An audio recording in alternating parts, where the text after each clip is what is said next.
un detalle que pensé que quizás sea algo más que anecdótico, que vuela usted con un avión con 6 horas de autonomía de vuelo. Eso es esa austeridad es una manera de gobernar o es simplemente que a lo mejor no había otro avión ahora. Es decir, este detalle me llamó. Lo voy a llevar al Ecuador, porque cuando compramos ese avión, porque no había ningún avión adecuado para salir del país, y como usted bien ha dicho, este tampoco es el más adecuado, no se imagina todas las cosas que dijeron, ¿no? Que era desperdicio de dinero, sueños faraónicos, un gasto suntuario, cuando es lo elemental que se requiere en el mundo del siglo XXI, con toda la interdependencia que existen, con la necesidad de los presidentes de reunirse en todas partes del mundo, de visitar diferentes países. Así que nos compramos el primer año de gobierno, tomé la decisión, llegó el segundo año del avión, es un avión brasileño, de comprar este avioncito, que era el más barato que encontramos, el más barato. Pero no se imagina todos los periodicazos que recibí. Hay aquí una comunidad importante ecuatoriana. Algunos hemos conocido sus sufrimientos, lo que significa estar tan lejos, familias, distancia.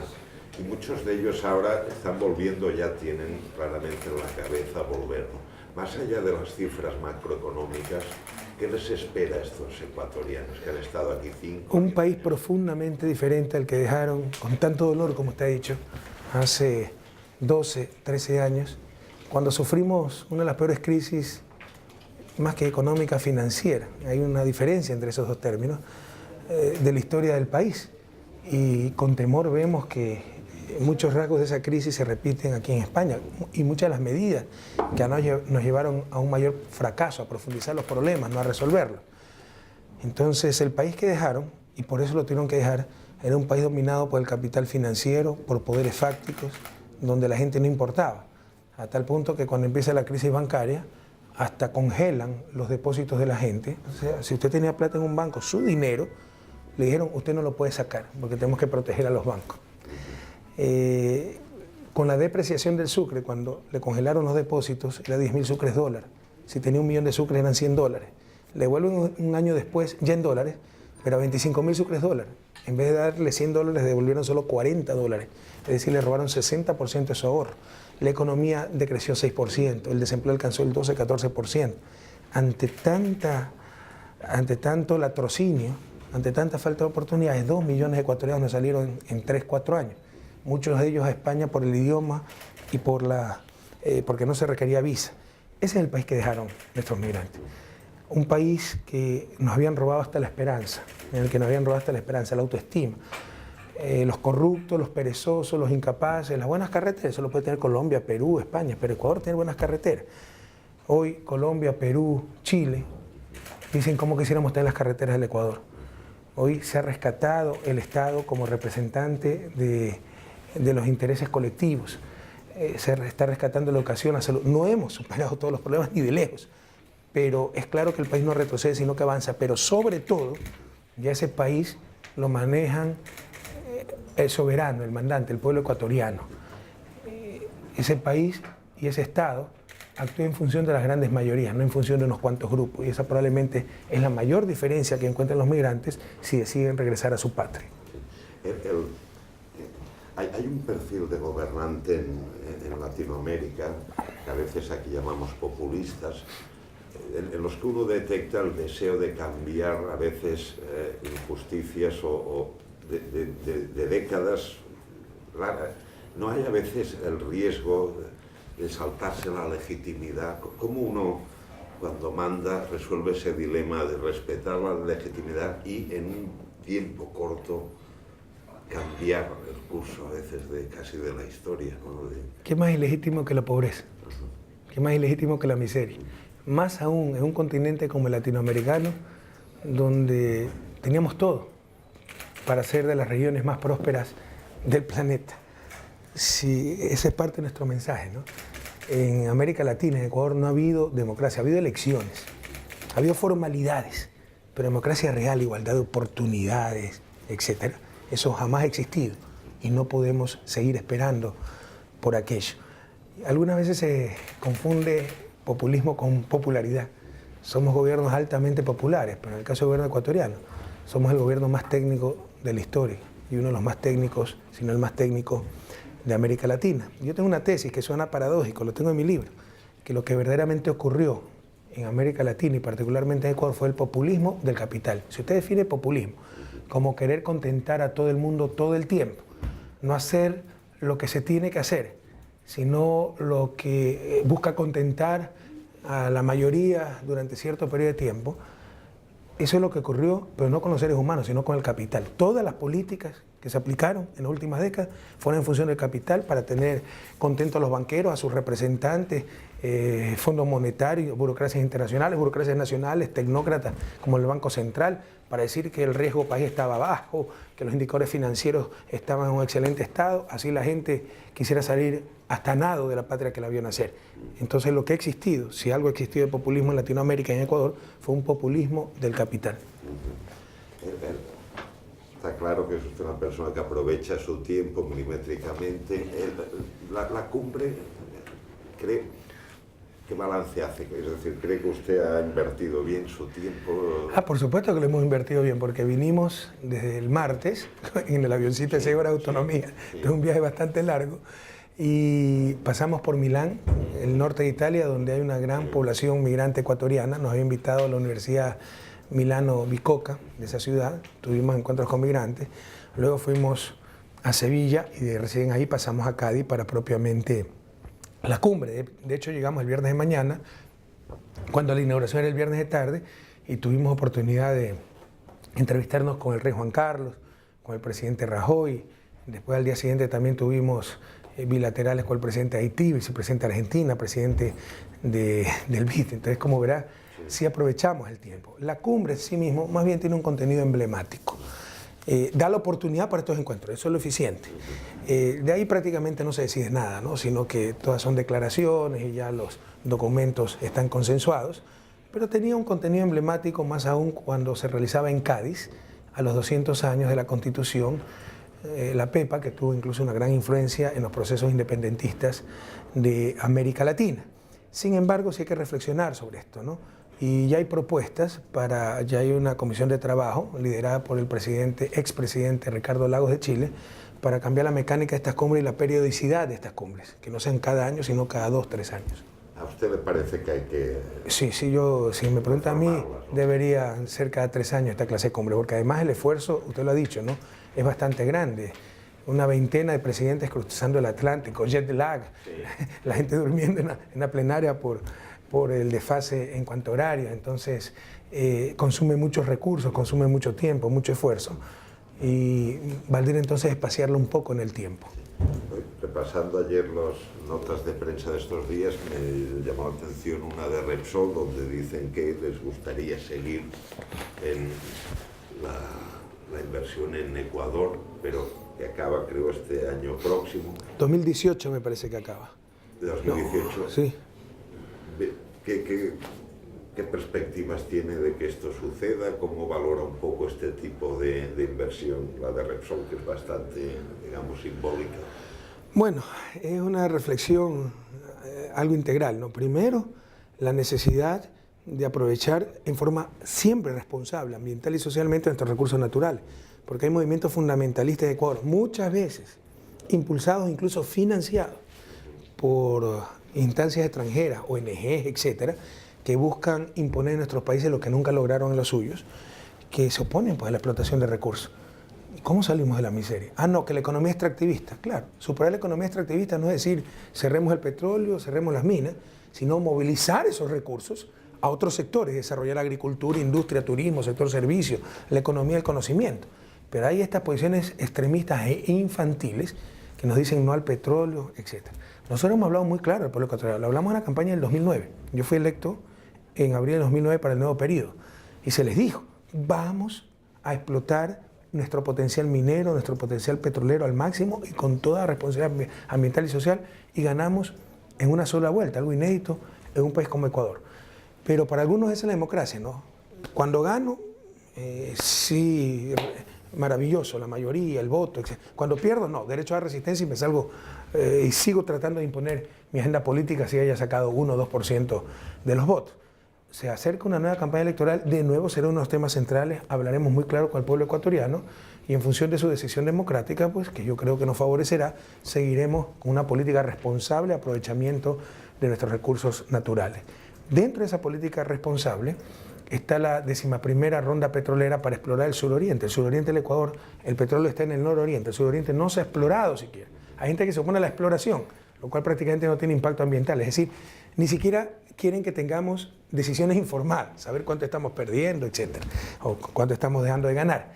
Pero nosotros seguiremos con esto, le insisto, y si soy reelecto, pues se aplicará esa política y no engañaremos a nadie, eso se hablará en campaña. Y en ese sentido, pues necesitaremos de empresas extranjeras con una acotación, ¿no? Ecuador tiene los mejores contratos petroleros del mundo para el país, porque antes realmente era un saqueo de nuestro petróleo. La mayor parte se la llevaban las compañías transnacionales. Eran los contratos de participación. Nos daban 4 o 5 dólares por barril de petróleo y el resto era de ellos. Ahora es lo contrario. Damos 10, 12 dólares por barril de petróleo en base a una fórmula que estima costos, una ganancia razonable, y el resto es para el país. Y en ese contexto, bienvenido Repsol si se quiere quedar en el país, que además tiene una operación en el país bastante responsable. En este mandato, que he leído en alguna entrevista, donde usted ha dicho que será su último mandato, ¿cuál es su bueno, primero tengo que ser reelecto, ¿no? Sí. Sin embargo, de acuerdo a la Constitución, solo hay una reelección. Entonces, si ganamos las próximas elecciones, será mi último periodo. Si no ganamos, podríamos lanzarnos nuevamente en el futuro. Pero gane o pierda, si gano, pues terminaré mi próximo mandato y no solo me retiraré de la presidencia, sino de la vida pública. Y si pierdo, me retiraré directamente, no solo de la presidencia, sino de esa vida pública. ¿No le tienta a veces seguir la sensación de que estoy cambiando? Entiende a veces los gobernantes que reformo la Constitución, tiempo más, ¿no? Es algo como humano, pero al mismo tiempo parece peligroso. Sí, pero no creo que sea tan humano. En todo caso, hasta el Evangelio dice, donde está tu tesoro, está tu corazón. Y nuestro tesoro está en servir al pueblo ecuatoriano, no en el poder. El poder es un instrumento de servicio y que nadie se engañe. Una realidad tan injusta como la latinoamericana, el continente más desigual del planeta, con pobreza generalizada, pese a que tuvo todo para ser el más próspero, no se va a solucionar con rifas, con beneficencia, con bingo. Se va a solucionar el poder político cambiando profundamente, en forma radical. Esa es la revolución ciudadana, las estructuras injustas que producen esa inequidad y esa pobreza. Entonces, pero nosotros vemos el poder como instrumento de servicio. No le miento, estos han sido los años más intensos de mi vida, no necesariamente los más felices, con grandes satisfacciones. Aquí usted ve la mayor nobleza humana, gente que da la vida por su patria, pero también las mayores miserias, ¿no? Gente que solo se pasa difamando para justificar sus odios, tratando de mostrar lo mal ser humano que es el presidente, campañas realmente de una bajeza increíble. Entonces, nosotros no buscamos el poder para servirnos, sino para servir. Después de, si yo gano las elecciones, serían 10 años en el poder, con absoluta tranquilidad me voy a mi casa, le insisto, no solo me retiro de la presidencia, sino de la vida pública, y para nosotros la mayor satisfacción sería que nos apuren los jóvenes, porque digan, vea presidente, sí, sirvió bastante el país, trabajó bastante, pero hace un ladito que nosotros podemos hacer mejor.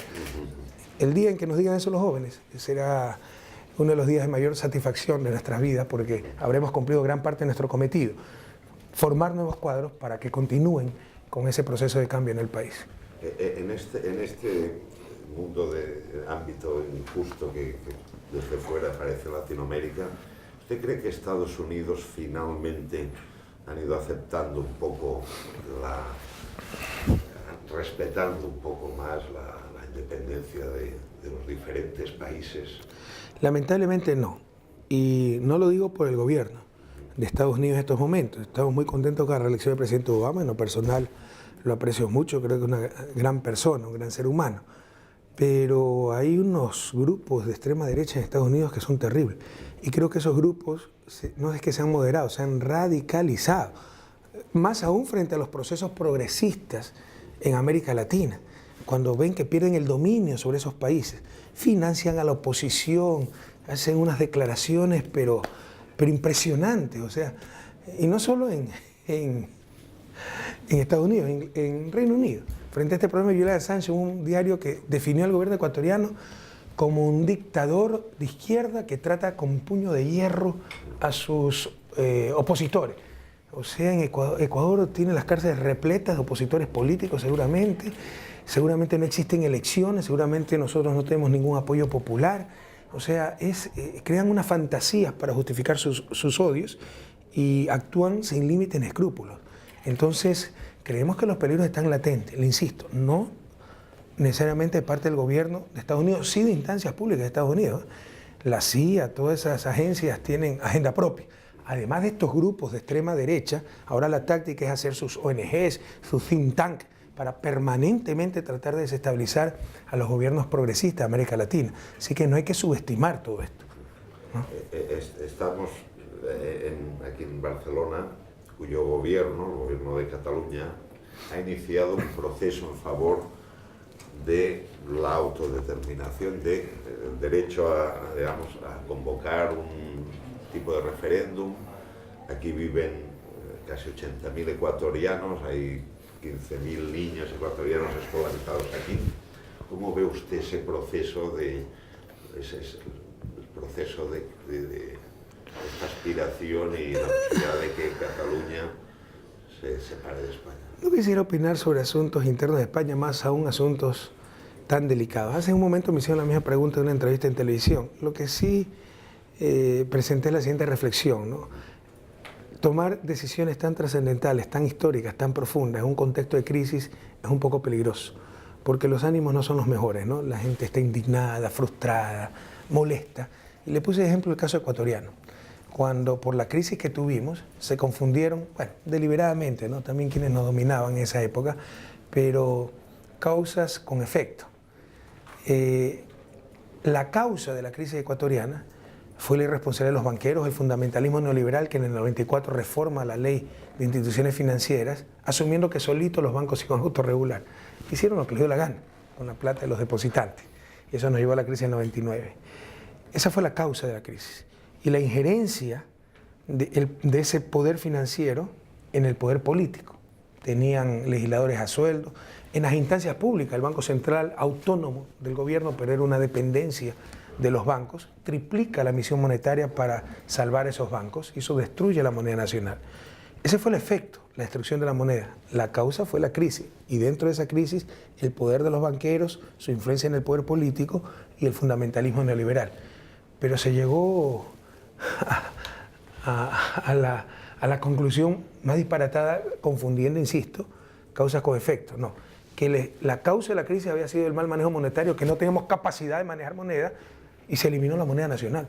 Y fíjense los problemas que ustedes tienen por tener una moneda común, pero algo de injerencia, aunque sea formal, tiene España en el Banco Central Europeo. ¿Qué injerencia tiene Ecuador en la Federal Reserve? Ni saben pues dónde queda Ecuador. Y tenemos la política monetaria de Estados Unidos. Entonces hay que estar atentos porque dentro de una crisis no es el mejor momento para tomar decisiones que pueden definir el futuro de un territorio y de una población. Si me da tiempo, una última pregunta. Cuando un gobernante como usted ha encontrado casos próximos o de corrupción, a veces supongo que es gente con la que uno ha trabajado, con la que uno ha... ¿Cómo lo resuelve, cómo lo enfoca? Bueno, tenemos tolerancia cero a la corrupción, pero le puedo decir, felizmente, a excepción de inicios del gobierno, que yo considero todavía que esa persona fue engañada, aunque actuó muy responsablemente.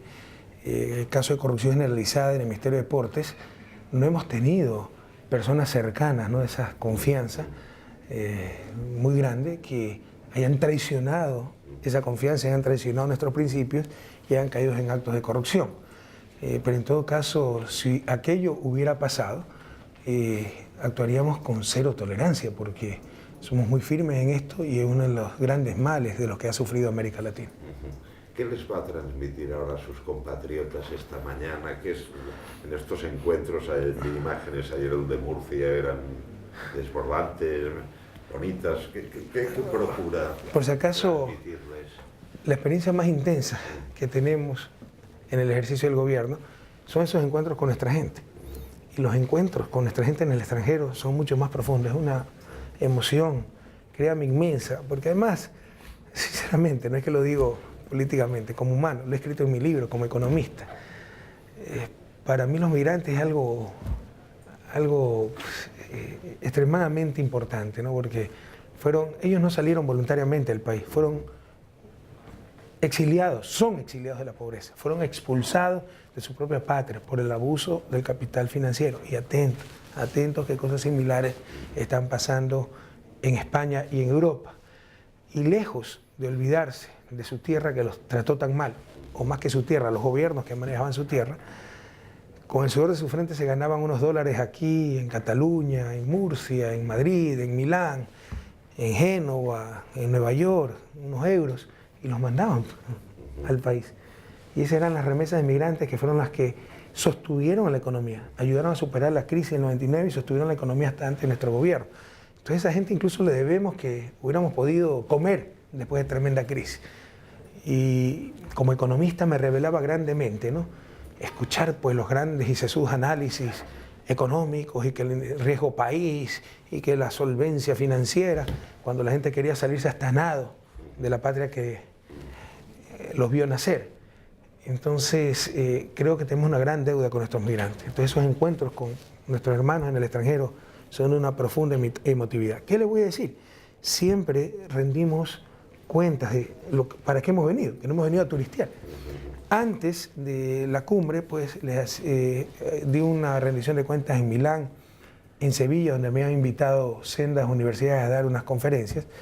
Bueno, y le dijimos lo que habíamos hecho en el gobierno en todos estos años. Pero luego de la cumbre, pues básicamente centro, como ayer en Murcia, el informe sobre lo que se trató en la cumbre, los objetivos de la visita, lo que se ha alcanzado, etc. Una última cosa, si me permite, ya que ha hablado usted de que si gana la reelección seguirá, pero si no, abandonará la política. ¿Cuál es su horizonte personal después de una experiencia así tan intensa? Es decir, no queda uno ya sin objetivos en la vida casi. Hay muchísimos, pero por supuesto que hay muchísimos objetivos, entre ellos poder sentarme a leer un buen libro, por placer, no por obligación, no información, leemos mucho pero información. Sentarse a leer una buena novela por puro placer, es un privilegio que no nos podemos dar hace bastante tiempo. Miren, esto es grandes sacrificados, algunas veces injustamente sacrificados, porque estas son decisiones que toma uno, personalmente, pero involucra a otras personas, por ejemplo la familia. Yo tengo de 10 años, yo quiero disfrutar a mi hijo. Claro, trato de darme tiempo, ¿no? Por ejemplo, el sábado de tarde me desconecto, ni siquiera contesto los teléfonos, a no ser que sea una emergencia extrema, el domingo, pero es muy escaso el tiempo, trato de que sea de la mejor calidad. Entonces, mi familia ha sufrido mucho esto, mi hija está estudiando en Francia. ¿Por qué te vas, mija? ¿Puedes hacer la universidad aquí y el posgrado en Francia? No, papi, yo no quiero tener más seguridad. O sea, una chica de 18 años, 6 años ha pasado con seguridad, sabe, la seguridad sabe los novios que tenía, si se besaba, no se besaba. Entonces, esto ha sido muy duro para la familia, ¿no? Y le insisto, han sido años muy intensos, felices, pero gracias a Dios siempre he sido una persona feliz, no necesariamente el periodo más feliz de mi vida. Con grandes satisfacciones, también viendo grandes miserias, pero grandes satisfacciones, pero es un periodo y uno tiene que seguir, ¿no? Y hay muchos otros objetivos en la vida, escribir, me encanta enseñar, me encanta aprender, poder leer, etcétera, y disfrutar de la familia. Sí, sí. Les agradezco muchísimo su tiempo. Gracias a usted. Y espero que el resto de la visita vaya tan bien como he visto hasta ahora. Ha sido usted muy franco con el tema hipotecas, no quiero abrirlo ahora, ¿no? Solo me pregunto si a veces cuando un presidente extranjero dice estas cosas aquí, los interlocutores... Por eso tengo que actuar con pinzas para no ofender a nadie y somos muy respetuosos de la soberanía. Pero también recuerden que decenas de miles de ecuatorianos están involucrados en este problema, hay que decirlo. Y además que algo de experiencia tenemos en esto, además de mi formación económica, ya América Latina está graduada con honores en esta clase de crisis, ¿no? Entonces estamos curados de espanto, de esta crisis, de las recetas del Fondo Monetario, etcétera, de la supremacía del capital financiero sobre los seres humanos, y esas cosas no es que solucionan la crisis, la empeoran. Sí. ¿Encontró en el presidente español buena sintonía en esto? Hay empatía, ¿no? Hay empatía, pero bueno, cada gobierno decidirá cómo maneja su coyuntura, sus problemas, etc. No, la ventaja es que ya que nos expresamos en el mismo idioma, tengo la sensación que sus palabras le han gustado a mucha gente más allá de los ecuatorianos. es un poco la ventaja, ¿no?, de poderlo decir y nada, pues le agradezco mucho su tiempo y... O sea, lo que sí hay que denunciar con fuerza es que esto de los desahucios, primero es una locura, es una crisis sistémica, porque insisto, van a tener que dejar a todas las familias sin casa y los bancos se van a quedar repletos de casas, es un absurdo económico. Y segundo, esto de que la casa valía 200.000 euros, sirvió de garantía para el préstamo, pero ahora vale 50.000 euros. Quédate sin casa y con una de 150.000 euros, es una barbaridad, es hacer caer todo el peso de la crisis sobre las familias, sobre las personas y no sobre las corporaciones, sobre el capital financiero. Es una barbaridad. A veces no hay, del otro lado a veces de la moneda, no es quizá que también la responsabilidad individual, ¿no?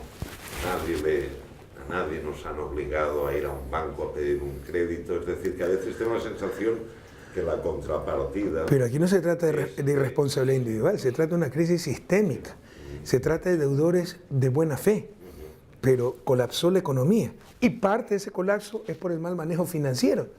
Y cuando existen estos problemas, o sea, yo no digo que no paguen las personas, que entreguen la casa en un momento dado, no en un contexto de crisis, porque ahí se entregarán todas las casas y estaremos en el peor de los mundos.